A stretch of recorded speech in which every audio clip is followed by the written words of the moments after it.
Hello and welcome to another video of Solidity Do-It-Yourself tutorials. In the last video, we created a function, create first Solidity list that can create an array of Solidity contracts, an array of contracts. Now, this is how it ties back to our bank,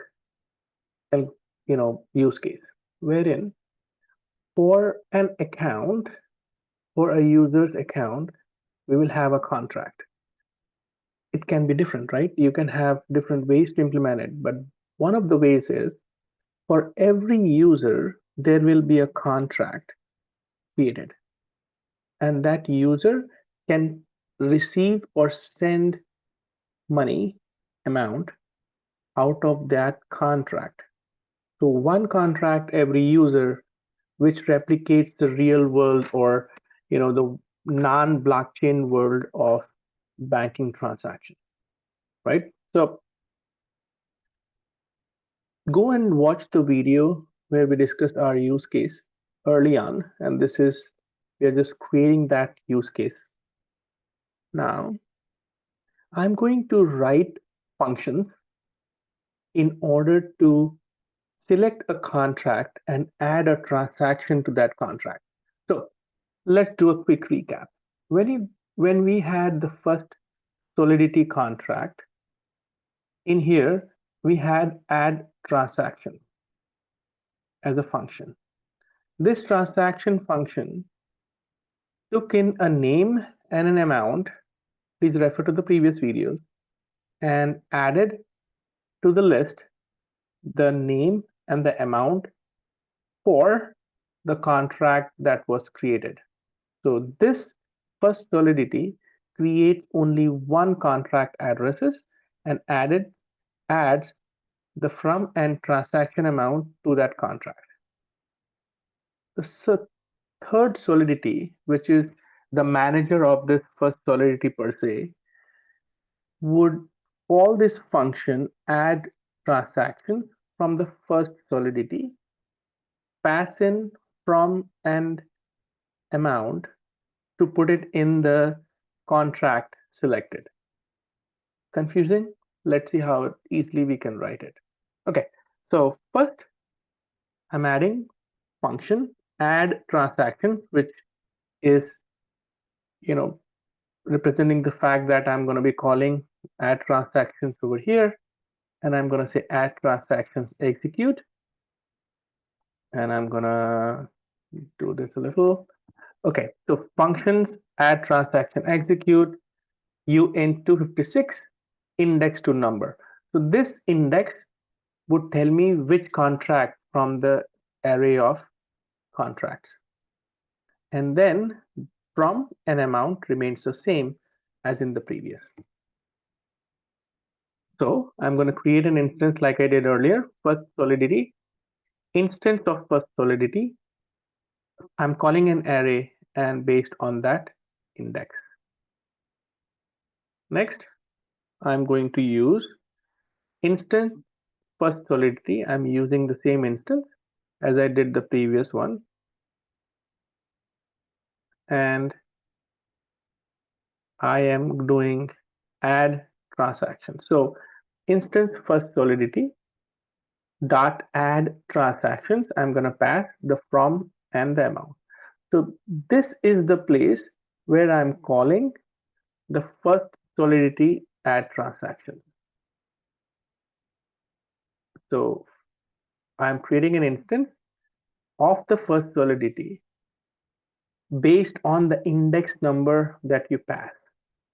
And to that contract, I am adding transaction for name and the amount. We're going to see in reality or in practical how it looks like. Now, I'm going to write another function that can get the transaction. I'm going to say get transaction list, this one. So I'm going to say get transactions list, and I'm going to execute this function to get the transaction out. So let's see how I do that.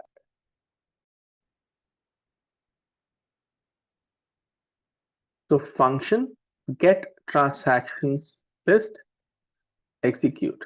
So it's going to say get transaction list, and it's going to take in an index.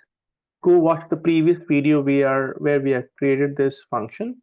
So get transaction list, it passes on the index and gives me, it returns a transaction memory, which is nothing but it gives the index out. Let's see how we do this. So get transactions list execute. It's going to take an index number, same as the previous one, to find out which contract to deal with, because we have an array of contracts.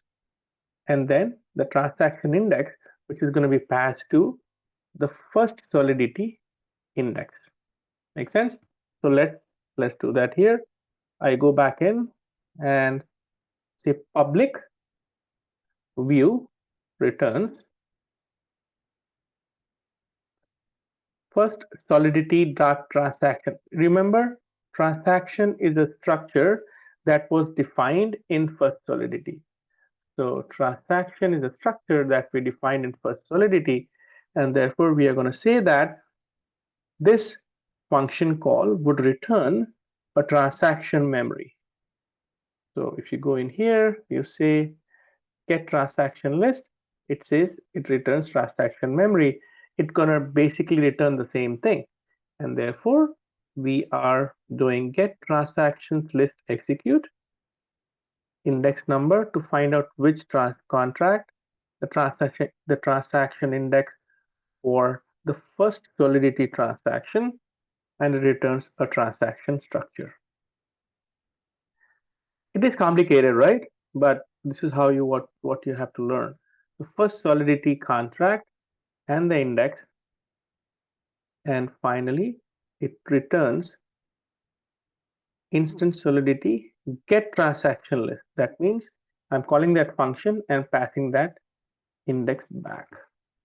And so pause the video, take a look what I am doing, and then use the GitHub link to run the same command. So let's deploy the contract.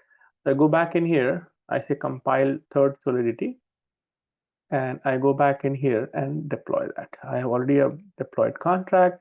So I click on deploy, and you would see it's deployed. Very simple. Let's do that. So I'm going to first of all create a contract. So first Solidity list, I'm going to say 0. So I got an address, and I'm going to do the second one. So I've created 2 contracts. Make sense? To find out which contract to add what transaction. Next, I'm going to add to the contract 0, which I'm going to say add transaction execute. To the 0, I'm going to say Jeff and amount 100 add transaction. So I can read this using. So I have added Jeff 100 transaction to the 0th contract. So I say 0. You see, I added it to this contract. How to see that is get transaction list execute. Get transaction list execute. So I added it to 0th contract, and to which index? 0, the first one, right? So you see here it says Jeff 100. Now let me add to the 0th contract Jeffrey 1100.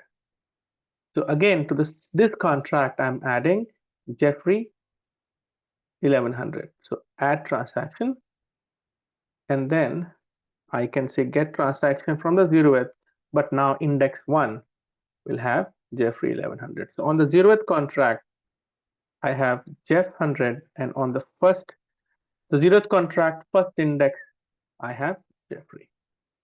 Now, if I say show me what is on the first index 1 contract, the second one that I created, I will not get anything here returned. It's an error that returned because there is no. Let's add a contract. add some transactions to the first contract, which is this one.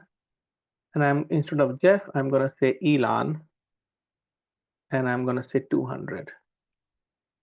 Add transactions to the first contract. That means the index one, right? So add transaction, and I'm going to say give me from the first contract the first index, 0th index. You see here. So this is how you manage. I know it's going to take some time for you to get a hold of it. Pause the video, rewatch the video to understand what it is. So I repeat it one more time, recap. I created two contracts, one at index 0, which ends in B1A, and one at index 1, which ends in A24. Now, on the 0th contract, that means the index 0 contract, B1A, I added two transactions. So this is the contract index, and the second one is the transaction index. So on the 0th contract, on the 0th number, I added Jeff 100, and the second transaction, which will be index 1, on the 0th contract, index 0 contract, I added Jeffrey 1100. And then on the index 1 contract, I added only one transaction at index 0, which is Elon. So it's going to take some time. Understood it's a little bit advanced. Please watch this video multiple times and see if you get a hold of it. Again, it's complicated. Watch it one more time. Thank you so much.